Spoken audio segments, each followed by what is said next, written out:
Asalto a la Embajada de México en Quito. El pasado viernes 5 de abril, agentes de las Fuerzas Armadas del Ecuador irrumpieron en la legación diplomática mexicana para capturar al ex vicepresidente Jorge Glass, procesado en casos de corrupción. El hecho sin precedentes generó una condena internacional. El gobierno de México rompió relaciones diplomáticas con Ecuador y prepara una demanda contra Quito en la Corte Internacional de Justicia. ¿Por qué el gobierno de Daniel Noboa actuó de esta manera violentando el derecho internacional, especialmente la Convención de Viena de Relaciones Diplomáticas que en su artículo 22 establece que los locales de la misión son inviolables? ¿Cuáles son los antecedentes y las consecuencias geopolíticas del asalto a la Embajada Mexicana en América Latina? Para dialogar sobre estas y otras preguntas, hemos invitado a Natalia Sierra, socióloga ecuatoriana y activista social por la autonomía de los pueblos, y a Juan Cubi, máster en desarrollo, articulista de varios medios digitales y miembro de la Comisión Nacional Anticorrupción en Ecuador. Muchas gracias por aceptar nuestra invitación. Al otro lado, como siempre, está Raúl Civechi, a quien le mando un fuerte abrazo y le doy la palabra. Buenos días o buenas tardes o buenas noches, según la geografía de quienes nos escuchan. Juan Cubi, Natalia Sierra, bienvenidos. Lo primero que surge es eso que planteaba Mirko, ¿verdad? ¿Cuáles son las razones de fondo que llevan al gobierno de Noboa a hacer esta acción que, como dijo Isabel Allende, la hija de Salvador, hace unos días, ni siquiera la dictadura de Pinochet se atrevió a vulnerar las embajadas? La de Videla tampoco, ¿verdad? Estuvo el expresidente Héctor Cámpora 3 años a la embajada de México y no hubo una invasión. ¿Qué es lo que llevó a Noboa a esta acción tan desmedida? ¿Quién quiere empezar? ¿Quieres empezar tú, Natalia? Bueno, está bien. No, gracias por el espacio para poder un poco conversar esta situación tan complicada que está viviendo el Ecuador. A ver, yo creo que hay varios niveles en que hay que ver esto, ¿no? Porque pensar que es una decisión alocada, por más joven, alocado y responsable, no me parece que es tanto correcto. Se puede ser un nivel muy básico, ¿no? O sea, yo comparto con algunos comentaristas, algunos, digamos, compañeros de aquí de la universidad que hemos estado analizando que esto no puede haber sido un hecho por fuera de lo que son una veña del gobierno norteamericano. ¿Por qué digo esto? Porque se conoce que con el gobierno de Noboa hay una presencia, no sé si del gobierno del Estado norteamericano, claro. No solo ahora, sino en el gobierno anterior de Lazo, ¿no? Sí, yo tuve un conflicto de persecución política que me afectó directamente y la embajada estuvo metida en un juicio ahí, en la sala de la audiencia, ¿no? Cuando se estaba persiguiendo y criminalizando al movimiento guevarista. Entonces, no creo que esto haya sido por fuera del conocimiento. Más allá de esto, la pregunta es ¿por qué? ¿Por qué le dan este visto bueno? ¿No es cierto? Además de eso, hay que entender que el Ecuador está viviendo un año electoral. Tenemos en menos de 2 semanas una consulta popular que claramente es una consulta donde el presidente va a medir el apoyo político que tiene en el país, pero de cara a la elección presidencial del 25, ¿no? Donde él entiendo que se va a presentar para reelección, ¿verdad? Y hay algunos datos que estaban siendo, sobre todo en dos preguntas, que son las más complicadas, que estaba bajando el apoyo, ¿no? Del presidente. Pero creo que hay estos dos niveles, del nacional, un interés político del gobierno de asegurarse la votación, ¿no es cierto?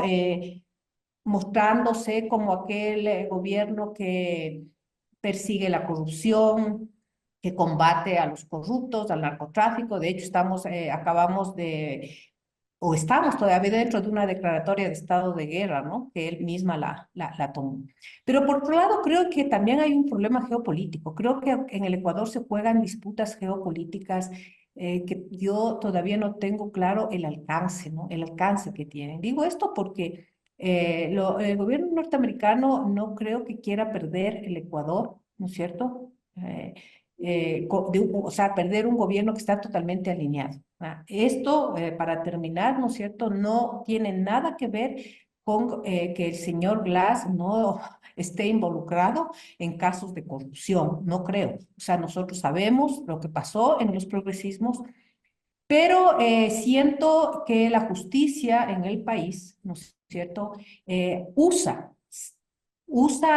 su poder, ¿no es cierto?, dependiendo del conflicto entre grupos para asegurar su poder y perseguir al otro grupo, sin con esto querer tampoco decir que el otro grupo es santo, no, nada, sino que en este momento nos encontramos en una situación de un manejo terriblemente político de la justicia, que no absuelve a nadie, por supuesto, de todos estos funcionarios corruptos, pero que no crea confianza en el país, ¿no es cierto? Y entonces es una situación bien compleja, tiene estos niveles nacional, regional y yo creo geopolítico, este hecho tan desastroso.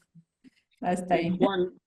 Juan, ¿tú también crees que la geopolítica juega un papel importante en este caso del asalto a la embajada? A ver, en primer lugar, gracias por la invitación. Un saludo a compañeros y compañeras Natalia que está presente. Mira, probablemente existen factores geopolíticos, indudablemente. Yo no alcanzo a dimensionar cuáles puedan ser, pero hay que partir o hay que empezar un análisis más práctico, más concreto sobre este incidente. La pregunta es, ¿por qué dos gobiernos latinoamericanos se juegan tanto por llegar al punto de conflicto que es el señor Jorge Glass? Un personaje siniestro, absolutamente desprestigiado, involucrado en obvios, evidentes casos de corrupción, que este momento, si tú revisas la prensa, en Miami, en el juicio que se está siguiendo al señor Carlos Poli, ex contralor del Estado, ya apareció nuevamente con datos, con pelos y señales la trama de corrupción que involucra a Glass y a su tío. Es decir, no hay por dónde perderse. La pregunta es, ¿cuánto peso tiene este personaje para que el gobierno mexicano haya intentado extraerlo de una manera poco ética de la embajada, otorgándole un asilo que es bastante sospechoso? Y por otro lado, tienes a un gobierno que comete la barbaridad de invadir esa embajada para apresarlo. ¿Qué papel está cumpliendo este personaje en medio de esta disputa? Eso es lo que hay que preguntarse. A mí me parece que no hay que desechar un factor que creo que no está muy presente porque es muy delicado en este conflicto, y es el tema del narcotráfico. De momento, América Latina, no solo el Ecuador y México, América Latina está atravesada por el factor del narcotráfico como una nueva dimensión del poder político real. Los carteles hacen política, no están dedicados únicamente a traficar droga. Vienen haciendo política desde hace mucho tiempo, vienen condicionando a los estados a definir ciertas decisiones. México y Ecuador tienen una particularidad, deben ser los estados más penetrados, más contaminados en términos institucionales por el narcotráfico. Y además tienen un vínculo directo. La operación del narcotráfico en el Ecuador está directamente relacionada con los carteles mexicanos, fundamentalmente con el cartel de Sinaloa y el cartel Jalisco Nueva Generación. Ese factor no puede ser desechado del análisis que hagamos en este conflicto. Yo no podría hacer señalamientos más profundos a propósito de esto, pero el vínculo que se acaba de descubrir entre el expresidente Glass y el señor Norero, quien es el que financia al juez que le da la libertad pagándole $250,000, que es además un dato que ya está confirmado, no, te pone en la palestra, en la mesa de discusión, este elemento. ¿Qué relaciones, qué vínculos tiene el señor Glass con estas estructuras criminales? A mí me parece que no podemos, para hacer un análisis, no podemos desechar este factor. Y el tema geopolítico me parece más complejo de analizar, pero obviamente ahí se deben estar jugando algunos elementos. Y lo otro que quería señalar, Raúl, Mirko, Natalia, es que a mí me ha llamado mucho la atención el papel de los Estados Unidos. Yo daba por hecho que el señor Noboa, por obvias razones, consultó con la embajada la decisión de meterse a la embajada. Me parecía por demás obvio.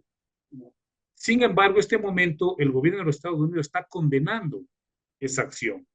Mi pregunta ¿es porque tienen que aparentar una posición de respeto a las normas diplomáticas y democráticas?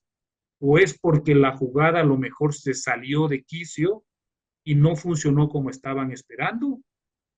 ¿Cuál es este papel ambiguo del gobierno de Estados Unidos respecto de la decisión de Noboa de meterse a la embajada? Hay una serie de elementos que no cuadran en esta trama diplomática y política, y yo creo que con los días y con el tiempo van a ir apareciendo algunos otros elementos.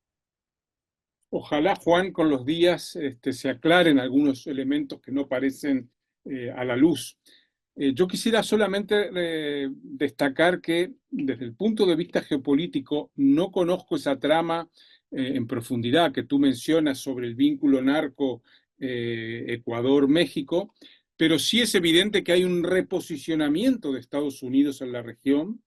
Yo creo que la reciente visita de la general Laura Richardson a la Argentina y el avance para instalar una base en Tierra del Fuego mirando hacia la Antártida, donde hay intereses chinos muy fuertes, y aquí todos juegan sucio, ¿verdad? No solo Estados Unidos, China también, sin lugar a dudas. Me parece que ese reposicionamiento de Estados Unidos es un elemento a tener en cuenta y por supuesto no tenemos todos los datos de lo que está sucediendo. Sabemos jirones, pequeños hilos que van quedando por ahí colgados. Natalia, ¿tú crees que la situación, porque lo has sugerido claramente, la situación interna del Ecuador, el desprestigio o la erosión, no desprestigio, la erosión de la popularidad de Noboa, puede tener algún vínculo con esta acción tan desmedida?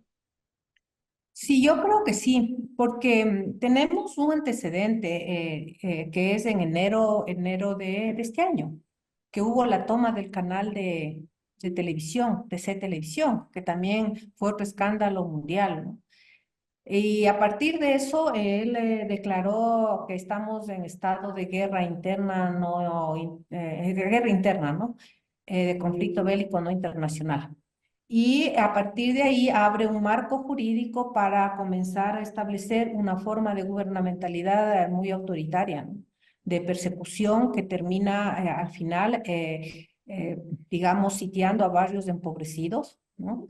Que obviamente están tomados por las bandas criminales, no digo que no, pero al final los sacrificados son el lumpen proletariado, la mano de obra obligada a estar en el narcotráfico, ¿no es cierto? Y de ahí se desliza a la criminalización de la lucha social. Estamos pasando un momento en una zona que se llama Palo Quemado, donde va a operar una minera canadiense, donde ya están como es, perseguidos y criminalizados, no sé cuántas personas exactamente, son como 12 declarados terroristas, y no es cierto, con el apoyo digamos, de una mirada, no es cierto, de la sociedad donde ha calado esto de narcoterrorismo, los terroristas, los que no quieren que se combata el narcotráfico, etcétera. Entonces, en esta toma del canal, no digo que no haya sido, digo cómo fue impulsada esa toma, porque realmente uno un poco conoce cómo es que era una cosa medio absurda y ridícula que con el paso de los días uno pudo darse cuenta que era como un montaje. No digo un montaje directo, pero sí digo quién mandó a esos muchachos descamisados, ¿no es cierto?, con sandalias casi sin ninguna preparación y luego a partir de eso amedrentaron a la población. Entonces, yo creo que como siempre opera el poder, opera, yo creo, a partir de unas especies de planes pilotos, de ensayos. Yo alguna vez planteaba que el progresismo también fue eso. Yo sospecho ahora que estamos en un momento de un avance del capital criminal que no es marginal. Hay datos, por ejemplo, que ya se han dado aquí. La economía latinoamericana depende mucho del capital del narcotráfico. Y el Ecuador, decía Fernando Carrión, que es uno que aquí estudia, que si se combatiría el narcotráfico, sobre todo el lavado, no es posible que la economía ecuatoriana se mantenga. Es decir, el narcotráfico es una cosa que no tiene que ver solo con una corrupción estatal, sino con una forma de operar del capital que ahora es nuclear, ¿no es cierto? Y no es solo el narcotráfico, es todo el capital criminal, ¿verdad?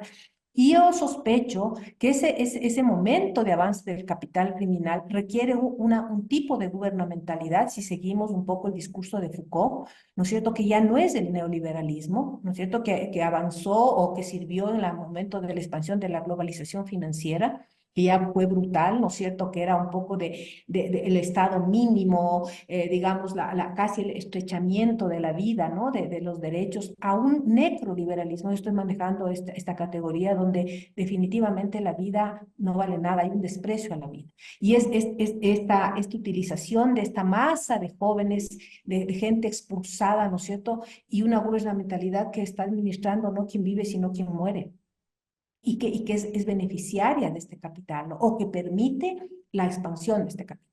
Entonces, yo digo, yo más me voy a entender lo estructural, ¿no es cierto? Y en ese contexto yo le veo al joven Noboa, ¿no?, a este presidente, ¿no? Y la necesidad de los norteamericanos de apoyarle, porque en su pelea, ¿no es cierto?, en su pelea con el otro eje, que como tú dijiste, Raúl, no es que ninguno actúe bien, ¿verdad? Pero sí siento que el imperio está en un proceso de decadencia y está operando medio enloquecido, ¿no? A esto, si tú le sumas, ahora justo veía un análisis de página 12 de un filósofo, ¿no?, francés que ha estado recién en Argentina, Eric donde Sadin.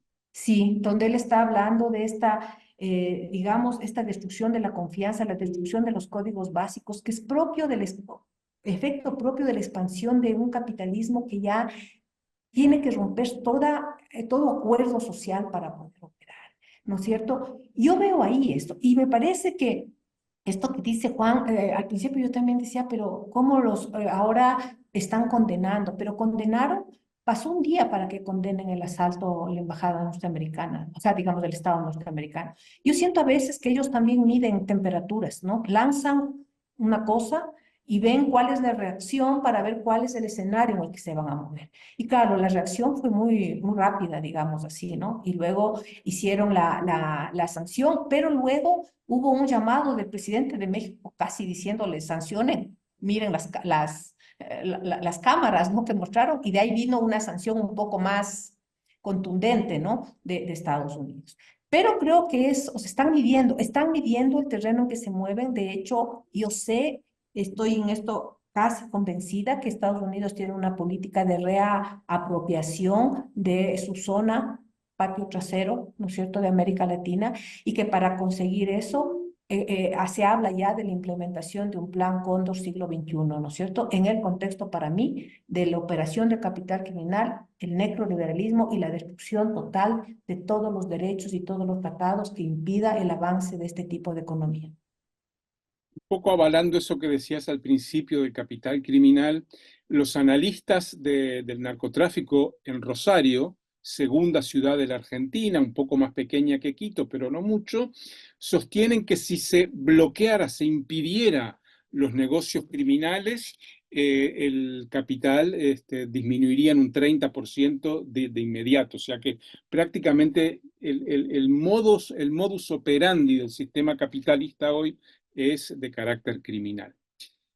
Y lo que tú planteas, Juan, me parece bien importante sobre el tema de los vínculos gobiernos-narcotráfico. En México se suele decir que una de las diferencias entre el anterior gobierno de Peña Nieto y el actual de López Obrador es que se apoyan o tienen vínculos con dos carteles distintos, ¿verdad? Por eso aquella vez el hijo del Chapo no fue detenido en una ciudad del norte. Bueno, en fin. Y yo creo que por lo que conozco de Ecuador también funciona un poco así. A mí me decían la última vez las mujeres de frente que suelen ir a la cárcel de ahí de la Tacunga, que un cartel hacía claramente propaganda por un candidato, ¿verdad? Y bueno, me imagino que los dos tienen los dos, digo, tanto el progresismo de Correa como el conservadurismo, Lazo, ahora Noboa, tienen que tener vínculos con alguno de los carteles, si no directamente no podrían gobernar. ¿Tú qué puedes decirnos en este sentido, Juan? Creo que tu percepción es absolutamente acertada. El caso de México es dramático. Ahí se habla de un cogobierno desde hace mucho tiempo. Cogobiernos entre los gobiernos formalmente constituidos y los carteles de la droga, ¿no? México, según la última información que hicieron público, tiene alrededor del 35% de su territorio, es la tercera parte de este país enorme que está ya controlado por el narcotráfico. Ya el Estado no opera en ese territorio. Estamos hablando de unas dimensiones gigantescas. En el Ecuador, un estimado a partir de la incautación de droga y esos estimados que hacen en función de la cantidad que eventualmente se exportaría relacionándola con la que se captura, está hablando de un movimiento económico que supera los 100.000 millones de dólares en el Ecuador, o sea, más el Producto Interno Bruto. No es que todo se queda en el Ecuador, obviamente, no, ¿sí? Pero eso es lo que se mueve. Y se estima, Carrión dice 3.500 millones. Yo el otro día conversaba con él y me dice, es posible que sea el doble o más.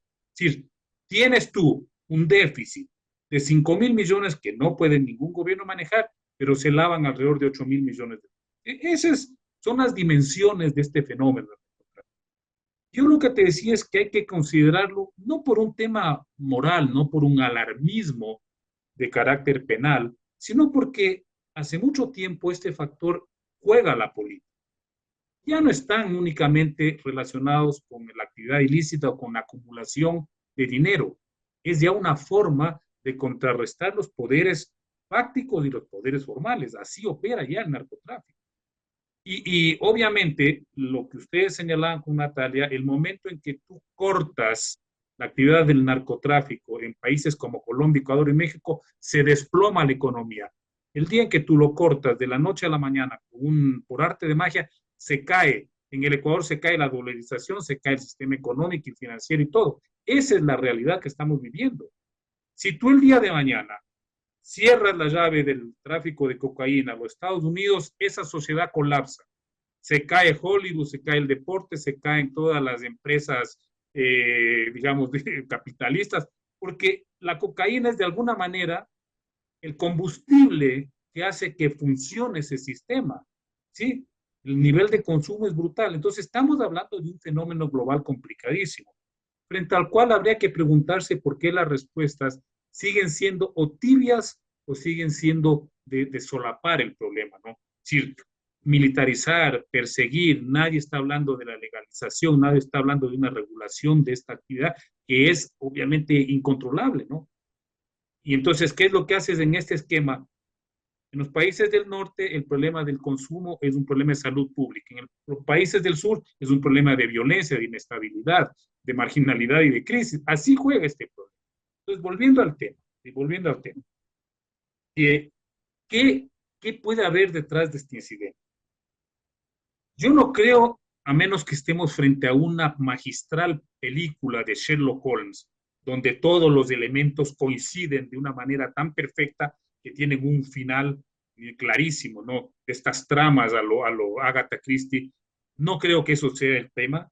No creo que alguna mente brillante haya planificado todo de tal manera de concluir en esta crisis tan grave a nivel latinoamericano. Pero lo que sí, porque además eso implicaría que Noboa y López Obrador se pusieron de acuerdo, porque el que inicia este problema es López Obrador con esas desacertadas declaraciones a propósito del homicidio de Fernando Villavicencio. Lo que sí puede ser, y lo que sí estoy convencido, es que el gobierno ecuatoriano torpemente, sin medir, sin calcular las consecuencias, decidió aprovechar el conflicto para sacar un rédito electoral frente a la consulta. Eso sí es posible, pero lo hizo de una manera tan torpe, tan brutal, voy a usar una palabra un poquito fuerte, me disculpan, tan estúpida, que obviamente generó un rechazo generalizado a nivel internacional, que fue la toma de la embajada, porque era obvio que nadie podía avalar esa decisión desde ningún punto de vista. Pero claro, ahora habría que preguntarle al gobierno, que yo no creo que no estaban conscientes de lo que hacían, por más, qué sé yo, delirante, por más enajenado de la realidad nacional que puede estar el presidente, yo creo que tiene un equipo de gente que sí entiende la política. Habría que preguntarles si están satisfechos con el costo que va a significar esta decisión frente al eventual beneficio electoral, que habría que medirlo. He escuchado, recabado información de ciertos sectores que la gente, el votante común y corriente, estaba como que muy a favor de esa decisión. Eso habría que medirlo. Pero creo que en términos de ciertos sectores políticos, de las clases medias que son más informadas y sobre todo en términos internacionales, el costo de esta decisión creo que puede ser catastrófico. Sí, Juan, ahí parecería que se juntan varios elementos, ¿no? Hoy el sistema en que vivimos, ante cualquier problema, apela a la militarización, como tú decías, no tienen como más imaginación. Hace 3 días recibo una noticia del New York Times que ante el aumento de los crímenes en el metro de Nueva York, deciden militarizar el metro. O sea, por favor, ¿no? O sea, un problema, militarización. El otro tema que se cruza evidentemente es lo que hemos tratado en este programa con Mirko más de una vez a propósito de cómo el crimen organizado ya es una forma como funciona el capital en nuestros países. Ejemplo, en Bolivia hoy la exportación, la explotación y exportación ilegal de oro en dólares supera el monto del narcotráfico, o lo iguala en algunos años, pero es el mismo mecanismo y son los mismos actores, ¿verdad? Porque no es que unos se dediquen al narco y otros al oro, no, cruzan los negocios. En Perú sucede algo similar. El oro ya alcanzó como negocio cotas superiores al narco, siendo dos países de gran expansión de los cultivos y de la exportación de cocaína, sobre todo. Y además uno llega a la conclusión de que hay un capital, ¿no? Como un poco planteaban, hay un capital mafioso, o mejor dicho, el capitalismo hoy, que tiene muchas vertientes, no es una sola cosa, tiene una pata de acumulación mafiosa, ¿verdad? Ya me gustaría en esta parte medio para ir dándole un poco, ¿no? No de cierre, pero sí de una vueltita. ¿Qué perspectivas ven ustedes? Quizá seguimos con Natalia por el orden, en el Ecuador, en el corto mediano plazo. ¿Hacia dónde va el Ecuador en este momento? Que parecería que el vínculo social interno está muy dañado y las clases, los políticos, las clases dominantes, como que apelan a la militarización como respuesta ya espontánea y natural, ¿verdad? A ver, sí, tienes razón, Raúl. Es decir, esta desate de la violencia que está ligada al avance del capital criminal te rompe los tejidos sociales. Te rompe. El otra vez estaba conversando con un compañero nuestro, defensor del manglar, y me contaba, él es de la zona, una de las zonas más conflictivas en la costa del puerto de Esmeraldas.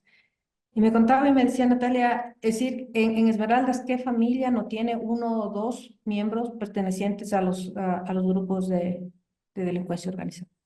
No hay, todas las familias tienen. Entonces, esta forma de capitalismo está en los tejidos sociales, no es un problema solo del Estado, de los grupos de la política oficial, no, no, eso hasta ahí, incluso yo diría, se podía haber intentado resolver y ya está en la sociedad, ¿verdad? Está en la sociedad. A nivel de la política, yo digo, ¿no? Uno podría ver grandes carteles nacionales y transnacionales que están disputándose, pero ni siquiera es así como con estos gobiernos están estos carteles y con estos gobiernos están otros. También sería un poco fácil al menos ubicar. No, yo tengo entendido que aquí los carteles van y financian a varias candidaturas. O sea, es como apostar a varios, ¿no es cierto? El mismo cartel, no, y el otro también. Entonces, justo este mismo amigo me decía yo que cuando estuve de candidato me di cuenta de eso y por eso me fui. Es decir, está tomado el Estado, está tomado la justicia, está tomado las fuerzas de seguridad del Estado, las Fuerzas Armadas, la policía, en el caso del Ecuador, que es así sintomático. Y ahorita ya está en la sociedad. Entonces, mi pregunta es, o sea, por eso te decía, yo no veo salidas. Y frente a eso, ¿qué tenemos? Que la gente lo que pide, que es curioso, ¿no? Pide lo mismo. Pide, o sea, la violencia que venga del Estado, pero el Estado está metido con las mafias y entonces es como denunciar. Por ejemplo, eh, el que Bukele tenga, ¿no es cierto?, la máxima aprobación de presidentes en América Latina es que ya te dice todo eso, te está diciendo todo. Ahora, yo digo, en este contexto hablábamos alguna vez con un economista, con nuestro, el John Cajas, que es de la pata del Alberto, y poníamos este contexto, ¿no? Es decir, el capitalismo si hacemos un regreso a las teorías marxistas, a eso tenía que llegar, así comenzó, ¿no es cierto? El capitalismo siempre ha utilizado formas ilegales de criminales en momentos, los corsarios, qué sé yo. Y estamos llegando a un momento en que su propia dinámica de acumulación voraz de capital y reproducción del valor no le aguanta su propia forma política que le acompañó durante un tiempo, ¿no es cierto? Y en eso yo incluyo los derechos humanos, es decir, toda la racionalidad de la modernidad. Entonces yo había pensado, y lo siento en mi país, porque es terrible lo que está pasando, es como el capitalismo se quedó sin mundo, sin su espíritu, sin su modernidad, o sea, está separado de la modernidad, del espíritu protestante. Y yo repito esto, ¿no? Yo le preguntaba a un padre nuestro de aquí, a un cura de la católica, ¿no? Que es jesuita, yo le decía, siento que el capitalismo se quedó sin espíritu, y él me decía, Natalia, el espíritu nunca abandona, solo se esconde, decía San Ignacio de Loyola. Le digo, bueno, pero está escondido, porque, y claro, si no hay espíritu, el capitalismo se vuelve demente, se vuelve enloquecido. Pero el capitalismo somos todos. Si cogemos de esta percepción de Bolívar Echeverría, que el valor, digamos, como núcleo duro del capital, está en cada uno de nosotros y nosotras, ¿no es cierto? Entonces siento que es un desquiciamiento, ni siquiera ya puedo entender. Por ejemplo, Juan decía que ahora está este juicio de este excontralor, ¿no es cierto?, en Estados Unidos, y la denuncia. Estos últimos, ¿cuánto es, Juan? Desde diciembre asistimos a una serie de casos que lleva Fiscalía, donde todo el mundo acusa a todo el mundo, donde no se salva a nadie, y además a una espectacularización que al final terminamos viendo en real el cartel de los sapos. Entonces, no es el correísmo, es el correísmo, es el lacismo, ahora es el novoísmo. Recién cogieron cargamentos, cogen casi cada mes, cogen cargamentos de banano con coca. ¿De quién son esos cargamentos de banano? ¿Cuál es el exportador? Y están implicados los puestos de aquí, los puestos de Barcelona, los puestos. Es decir, es así. Entonces, yo termino con esto. Le decía a este economista, Juan, le decía, Juan, ¿qué es esto? Decía, pasarán 20, 50 años y esto se normalizaba, es decir, se va a legalizar como antes. Yo no creo eso, yo creo que vamos a un despeñadero y a una apertura de una nueva forma de organización del mundo que tiene más que ver con esto que algunos llaman, y yo estoy de acuerdo, que se llama el feudalismo digital. Pero esto es un poco de la deconstrucción del mundo. Así le Sí, veo desde el Ecuador. da la impresión que la democracia liberal durante décadas fue funcional a un tipo de capitalismo. Quizá ya el tipo de capitalismo en el que estamos necesite gobiernos mucho más autoritarios, ¿verdad? Bukele, Zelensky en Ucrania, Putin, ¿verdad? O sea, Trump. Entonces, bueno, Biden, son los dos igual, para mí son los dos bastante parecidos. O sea, vamos hacia eso aparentemente, ¿no? O si agarramos por el lado de la izquierda, los Ortega, ¿verdad? En Nicaragua. Juan, ¿tú cómo ves este devenir hacia adelante del Ecuador en este momento tan difícil? Solo un comentario de lo que hablaban tú con Natalia. Creo que en este momento hay dos debates, ¿no? A nivel latinoamericano y global. Es qué hacer con el capitalismo, con todas estas formas demenciales de capital. O lo regulas, o lo morigeras, o lo domesticas, o simplemente lo desbaratas, ¿no? Lo destruyes. Ese, porque yo he visto incluso desde sectores de la propia izquierda que hablan de cómo ponerle ciertos límites y racionalizar el capitalismo, cuando cada vez es más difícil racionalizarlo, sobre todo por el factor que hemos hablado. ¿Quién le pone racionalidad al negocio del crimen organizado? Nadie, porque justamente es un capitalismo abiertamente criminal. El otro capitalismo era un capitalismo que más o menos guardaba las formas y tenía ciertas limitaciones. Este no. Tú ni siquiera tienes idea de cuánto acumulan, en dónde tienen el dinero, cómo reinvierten. Los carteles, ven una información, el cartel de Sinaloa tiene inversiones en 56 países, inversiones legales. El cartel del Golfo en Colombia tiene en 26 países o 21, no sé, inversiones comprobadas. Es decir, ¿y quién tiene control y regulación sobre esas inversiones? Nadie. Por lo tanto, es un capitalismo que funciona sin ningún tipo de racionalidad. Entonces, vamos a ponerle normas, vamos a ponerle límites a ese capitalismo. Yo creo que es bastante complicado, por no decir imposible. Bueno, el tema es cómo salimos entonces de este sistema. Obviamente, mientras discutimos y vemos una estrategia, una salida, una vía para esta posibilidad, hay que resolver los problemas que te presenta la situación actual presente, porque esta situación actual provoca la muerte, la marginalidad, la exclusión de millones de seres humanos. Bien, discutamos eso en el caso ecuatoriano. ¿Qué posibilidades tiene este país de resolver en el mediano y largo plazo esta situación que nos está destruyendo? Pues tienes que combatir, tienes que dar una opción al tema de las economías ilegales, del narcotráfico.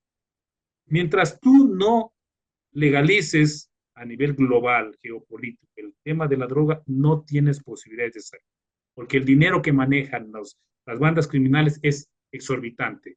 Es demasiado para poderles poner un límite a su actividad criminal.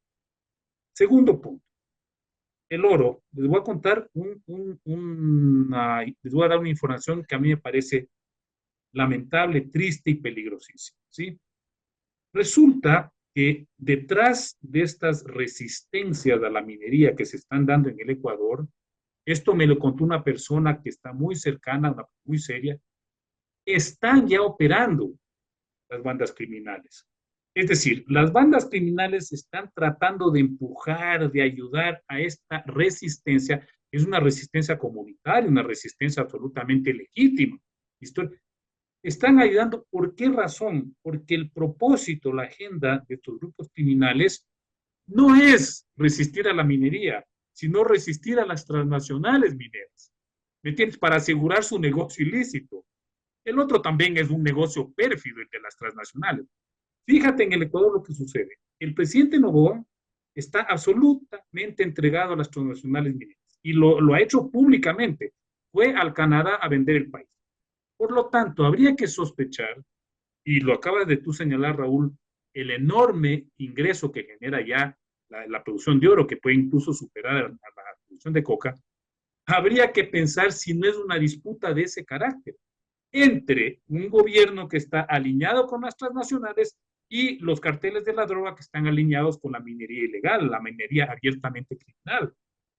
No es de sospecharse. A mí la persona que me contó lo dijo así, muy sufrida, porque además es una persona que ha estado trabajando mucho en esta temática.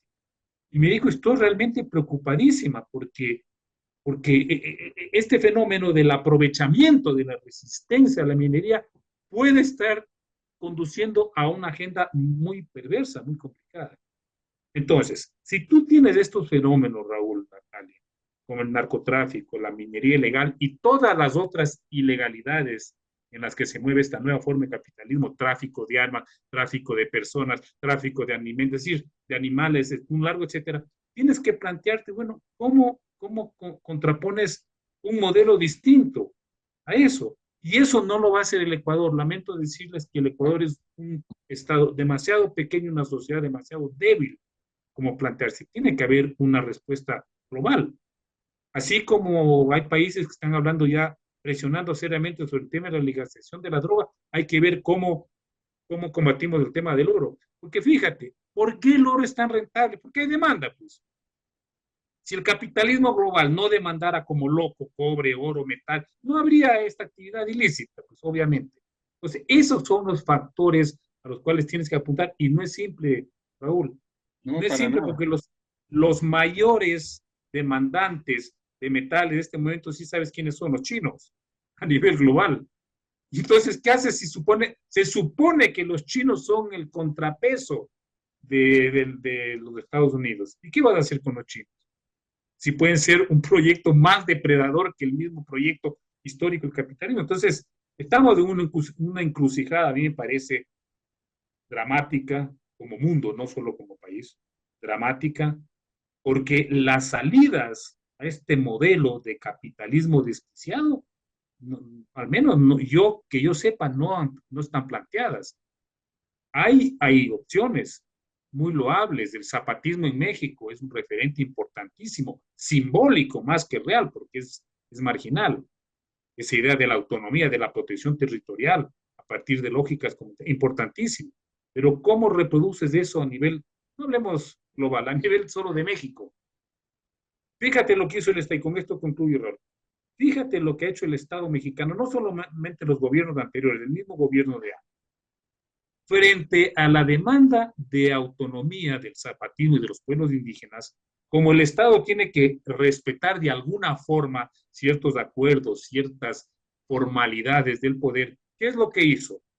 Retirarse muy paciente y dejar que sea el narcotráfico, los carteles, los que irrumpan para romper esa lógica comunitaria, esa lógica también. Este momento, la mayor amenaza en contra del zapatismo no es el Estado mexicano, sino los carteles de la droga. ¿Por qué razón? Porque lo que ha hecho el Estado mexicano es decir, bueno, dejemos a estos operadores del capitalismo que hagan su trabajo, ya que nosotros estamos un poco limitados por ciertas formalidades. Así está operando el mundo. Por eso yo te decía al inicio, no podemos sacar del análisis de la toma de la embajada del conflicto Ecuador-México el factor del crimen organizado y del narcotráfico. Un mundo desbocado, con una acumulación de capital desbocada, que además a los movimientos populares, a los movimientos sociales, nos deja a las izquierdas, invalida las viejas estrategias, ¿verdad? Porque ¿qué vamos a hacer? ¿Qué estrategia nueva, como decían ustedes, asumimos ahora en este momento? Para cerrar y para la última parte del programa, te dejo la palabra, Mirko. Bien concreto, Raúl. Natalia, el 21 de abril el pueblo ecuatoriano está convocado a una consulta popular. ¿Puedes caracterizar el rumbo político de esta propuesta del gobierno de Noboa? Nosotros leemos las preguntas y nos sorprendemos por las dimensiones que conllevan las mismas. Una caracterización de la propuesta o la consulta popular del 21 de abril que el pueblo ecuatoriano está convocado. Bueno, a mí me parece que esta consulta es una consulta propaganda para las elecciones del 25, pero tiene dos preguntas que son complicadas para digamos, la seguridad del país, ¿no? Una es una pregunta sobre el trabajo en horas, que es, digamos, legalizar una explotación, un deterioro de las condiciones laborales de la población. Y la otra es uno de arbitraje internacional donde Correcto. terminamos nosotros cediendo derechos, ¿verdad? Las otras que dicen que no necesita hacer consulta para tomar esas medidas, pero yo creo que tiene un sentido, que es justamente posicionar el tema de un tipo de gobierno autoritario, violento, militar y policíaco. Ese creo que se sintió. Por eso a mí me parece que hay que rechazar. Es lo que podemos hacer, es decir, resistir rechazando estas formas autoritarias. No veo otra manera y pues avanzar quizás haciendo un estudio de lo que fue la Edad Media, porque es el momento que nos va a tocar vivir. Eso, muchas gracias. Juan, Juan, ¿cuál es el posicionamiento que están asumiendo las organizaciones populares, nacionales, sindicales en el Ecuador respecto a la consulta del 21? He escuchado una declaración de la CONAIE oponiéndose en los términos de Natalia también a las 11 preguntas. ¿Cómo ves tú, cómo analizas esta perspectiva y si es que de alguna manera el gobierno de Noboa se va a fortalecer con la misma en la perspectiva de las elecciones del 2025? ¿Cuál es tu lectura, Juan? Bueno, en general las organizaciones sociales han planteado un rechazo a la consulta, ¿sí? Y no tanto por el contenido de las preguntas, sino por la utilización perversa del mecanismo de la consulta con fines estrictamente electorales. La consulta del 21 es el escalón en escalera a la reelección del señor Noboa. Y claro, es condenable que un instrumento democrático tan importante sea utilizado como un adminículo, como un apéndice electorero. Eso es cuestionable. Las preguntas, Mirko, en esencia, gane o pierda la consulta, no es que van a alterar mayormente la situación política, económica ni de seguridad del país. No, no es que porque se vote sí o no ocurre. Lo que sí puede ocurrir es que si el presidente no llega a ganar la consulta y con cierta amplitud, obviamente estará ya arrancando motores para su proceso de reelección. y seguramente justifique aún más la militarización de la sociedad, que en términos electorales para él, para Noboa, ¿sí? Es fundamental mantener la militarización, al menos hasta que vengan las elecciones de febrero del próximo año. Sin eso, difícilmente va a poder venderle al electorado una propuesta atractiva en términos electorales. Raúl, te dejo la palabra en la conclusión. Bueno, Ecuador, situación compleja. Hemos repasado a raíz del asalto a la embajada realidades muy complejas, el narcotráfico, los modos de acumulación de capital, las realidades geopolíticas que siempre se nos escapan porque no hemos sido, no nos hemos formado en torno a las realidades geopolíticas, sino en torno al conflicto social, de clases, de género, de pueblos, y una situación, un mundo que se nos escapa y, como decían los dos, una realidad ante la cual debemos reconocer que no tenemos las respuestas que requeriría el caso. Pero está bien decirlo, ¿verdad? Ante esos políticos que tienen respuesta para todo. Muchas gracias, Juan Cubi, muchas gracias, Natalia Sierra. Mirko, estamos en contacto. Muchísimas gracias por este intercambio que hemos tenido.